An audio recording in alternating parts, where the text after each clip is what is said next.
Երբ որ մեր ընտանիքների մեջ հրաշքներ չեն լինում, պատճառը նաև որ մեր ընտանիքի մեջ կա անհավատ մարդ։ Եթե տան մեջ կա անհավատ ու աստվածամերժ մարդ, այդ կյանքի մեջ նաև այդ ընտանիքի մեջ օրհնություն չի լինում։ Դրա համար ասում է քո եղբայրները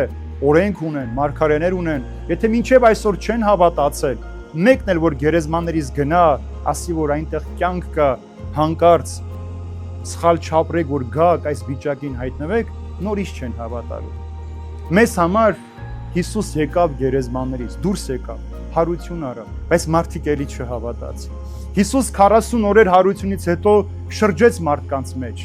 Մարդիկ տեսան, բայց նորից չհավատացին։ Եվ մենք շարունակում ենք այսպես, որովհետև այդ հարցը ամեն օր է մեզ տանջում, արդյոք կյանք կա թե չկա մահից հետո։ Հիսուս ցույց տվեց, որ այսօր կյանք կա,